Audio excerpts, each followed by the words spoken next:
Now I am explaining animal tissue. There are four types of animal tissue, and these are epithelial tissue, muscular tissue, connective tissue, and nervous tissue. At first, epithelial tissue. Epithelial tissue, mainly it is present in the inner lining of our body parts, and it makes the covering of our body and the organs of our body. Therefore, epithelial tissue, it has some specific functions, though it is present or it makes the outer covering of our body. It provides protection to the underlying tissues. Number one. Number two, it is related with absorption of substances and secretion also. And sensory functions. Sensory epithelial in sense organs such as skin, eye, ear, nose receive sensory stimuli and convey nerve impulse to the central nervous system. So these are some common functions of epithelial tissue. It is given in the book, you just go through the points. Then types of epithelial tissue. There are 5 types of epithelial tissue: squamous epithelial tissue, cuboidal epithelial tissue, then columnar epithelium, ciliated columnar epithelium, and stratified epithelium. Now, squamous epithelium. It is formed by flattened polygonal cells which are closely fitted together like tiles in a mosaic floor. Now, example, that means where are they found? Some common examples are outer layer of the skin, inner lining of the mouth, etc. Then 2 number, that is cuboidal epithelial tissue. It is made up of the cells are cubical in shape, which are more or less square shaped, that are of equal height and width. In the surface view, they look polygonal in shape. The nuclei are round in shape and lie in the center of the cells. Examples: parts of kidney tubule, salivary glands, etc. Now, columnar epithelium. Columnar epithelial means pillar-like. It is pillar-like or brick-like cylindrical cells, and lying side by side. The cells are much taller than they are wide. The nuclei lie in the basal part. The diagrams are given here. See the nuclei remaining little lower portion of the cells. Examples: inner lining of the stomach and intestine, etc. Then ciliated columnar epithelium. Ciliated columnar epithelium, it consists of columnar cells with cilia on their free surface. The diagram is not given here, it is given in the book.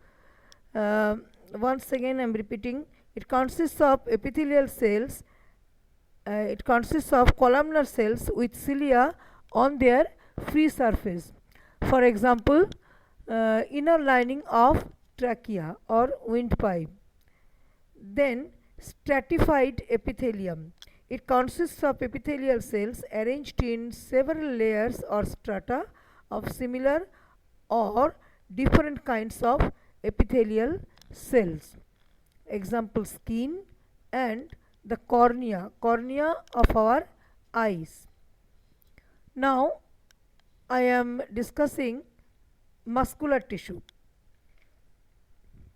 muscular tissue consists of long narrow cells called muscle fibers or muscle cells. In human beings, there are three types of muscle fibers or muscles present. These are striated muscles or voluntary muscles or skeletal muscle. Number 2, unstriated muscles or involuntary muscles. And number 3, cardiac muscles. Number 1, at first I am discussing striated muscles. These muscles are present in the body wall, arms, legs, tongue, face, neck, etc. These muscles are also called skeletal muscles as they are attached to the bones. They are also called voluntary muscles because their movement is under our control. That means we can move these muscles on our own will. And these muscle fibers have alternative light and dark bands, that is, or striations. That is why they are called striated muscles. Number 2, unstriated muscles. Unstriated muscles or smooth muscles. These muscle cells are spindle shaped and they are arranged in bundles. And in striated muscles, each muscle fiber has many nuclei. You can understand, I think the nuclei are shown by using white color. And smooth muscle, that means they are skeletal muscles multinucleate and smooth muscle uninucleate. That means each cell contain only one nucleus. Now smooth muscle, they do not have any alternative bands. That is why they are called smooth muscles. Their movement, smooth muscle or involuntary muscles, their movement is not under our control. That means we cannot move these muscles on our own will. For example, alimentary canal, muscles present in alimentary canal, urinary bladder, dermis of skin, iris of the eye, and blood vessels. Then cardiac muscles. Cardiac muscles, these muscles are exclusively present in the heart. These muscles are involuntary and work rhythmically. That means cardiac muscles help in the contraction and relaxation of rhythmic contraction and relaxation of heart. These muscles are cylindrical, striated. That means they have alternative light and dark bands and short. Cardiac muscles are branched. I think you can understand from the diagram. They are branched and they are present, I have told already, in the heart. Then I am discussing connective tissue. Connective tissue is a binding and supporting tissue. It binds one tissue with another and connects various organs, keeping them in proper place. Connective tissues are classified into three types. These are connective tissue proper, then supportive connective tissue, and fluid connective tissue. Connective tissue proper again divided into three types: areolar, adipose, and fibrous connective tissue. Areolar tissue, actually it is called packing tissue. It remains beneath the epidermis of skin and makes the skin elastic. And then adipose. Adipose tissue, fat storing tissue.